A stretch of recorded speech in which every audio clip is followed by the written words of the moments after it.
there's been a follow-up with the War Machine situation, I guess you could call it, in the Tower Defense Simulator community. Um, Salt's made a video about it. The TDS developer tower situation is crazy. And nimothy, I think, one of the lead balancers, QA testers, whatnot, actually commented on that video 6 hours ago.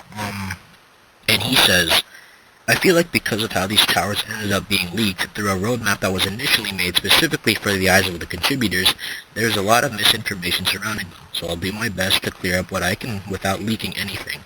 I would like to also mention that these reworks are not publicly announced, but rather leaked through contributors in the workshop server. I say leaked lightly as the roadmap link is public intentionally. This is also why the method of obtainment is unclear to the public, because it is not exactly for their eyes. Alright, so we kind of trespassed in this property, but whatever, I'll continue. These towers do not impede on the development of Tesla Tower or any upcoming content.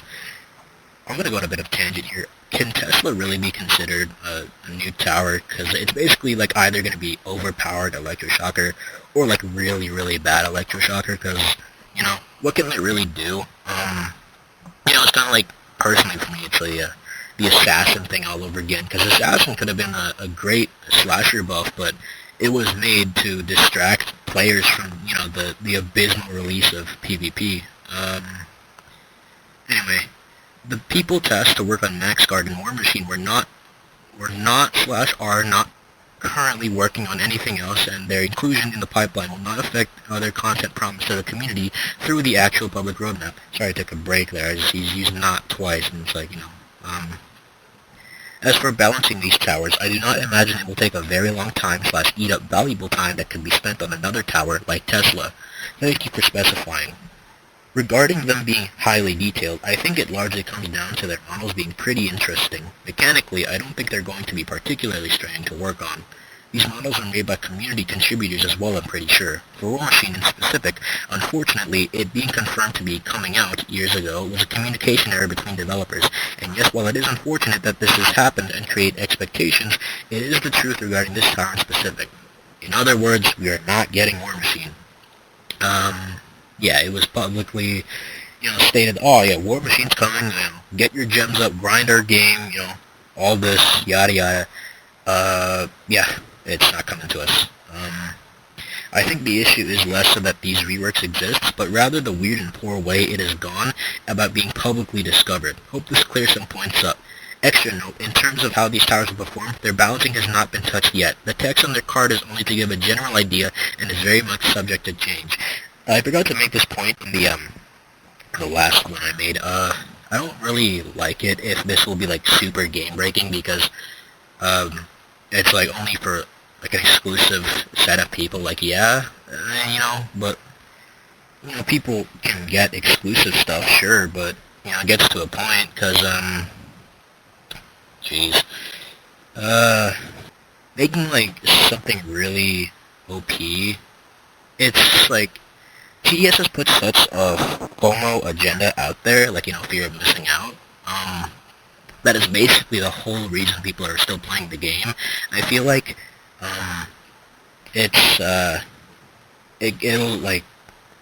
it's very bad if something is really, really overpowered, because, of course, obviously people are going to gravitate towards it, like, oh my god, I want this, but, being only exclusive to contributors, it's gonna be like, why are you doing this to us? And then, like, there's like a joke I saw around, like, the moment TDS collab with Forsaken is starting to lock stuff behind developers, and to a point I agree with that, but, let's not drag Forsaken into this.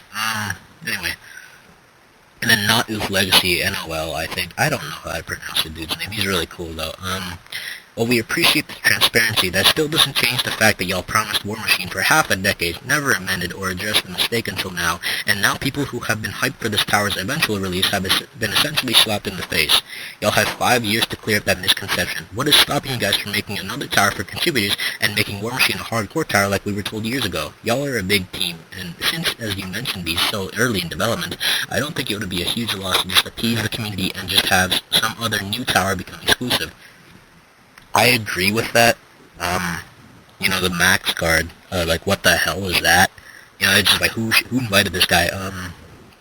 But, Yeah, War Machine, was teased, and I get it, misconception between the developers, miscommunication, but, you guys, like he said, had 5 years to clear that up, and, you stayed silent until now, so it's like, what the heck, man?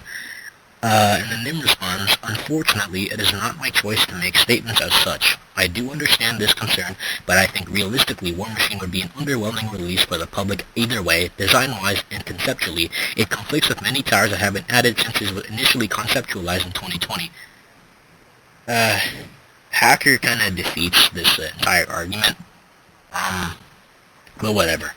I think if we did want to release it, the rework would have to go in a different, more unique direction, though at that point you could just create an entirely new tower that is vaguely inspired by War Machine. This could still happen.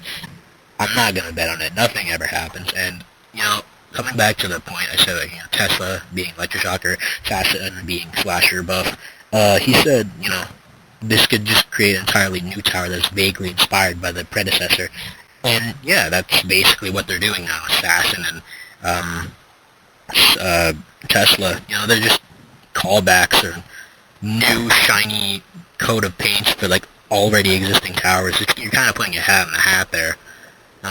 Most of the development team, outside of a small few, are not privy to community expectations/concerns, because in all reality it is not their job to keep up with such affairs. War Machine was confirmed once in a very iffy post that ended up being incredibly inaccurate and was likely forgotten about entirely as plans evolved and changed for the game. I do not believe there was any malicious intent by not deconfirming the tower's release, but rather the issue is more nuanced. Regardless, as one of the people in charge of the game's balancing direction, I have found that War Machine would conflict heavily with other existing DPS towers in the meta, and would likely create unwanted balancing issues in its current concept. All I'm going to say is Warlock. This is not to undermine or state that the War Machine should never be public, but rather a better solution that we may possibly revisit in the future would be making a whole new tower that is more interesting and conceptually fleshed out compared to Mr. Shoots rockets and fires guns. That is basically your whole game, I know everything I say may come with a grain of salt, and I'm not only one person, so there's only so much I can do to give my take on this issue, but hopefully this clears some of your concerns up. Yeah, so people are biting back in these comments. I'm just going to post the comments and replies here. Mostly it's just, FOMO acting up again, but, kind of sucks. I get it, contributors get their exclusive stuff, yada, yada, yada, but, I feel as if, personally, they could have, released War Machine, to the public, reworked it entirely different, because, they had 6 years, 5 years to actually release Hacker, so, what it would have been, in 2020 is, vastly different from what it is now, and they could have done that with War Machine, ever since they teased it, and just gave the contributors a exclusive skin, because I know they love their exclusive skins. Remember the Hidden Wave thing? It's only 50 people. Yeah, I know it's still a piss color rework, calling back to my old video, but it's still an exclusive reward nonetheless, and people love exclusivity. This is the one time I think gatekeeping is actually a really good word for this situation, because I've been in the community for a bit, and they use gatekeeping really lightly, because oh, you're gatekeeping skins, let us have this skin, Witch Medic and the Gargoyle Commander. It's not really gatekeeping, because it doesn't really contribute anything to the gameplay. It's more so just a cosmetic, and but this is actually gatekeeping, because it's a whole new gameplay aspect to the game, and it's locked behind, hey, work for us with little to no pay. I don't actually know if the contributors are paid or not. And yeah, it's very stupid.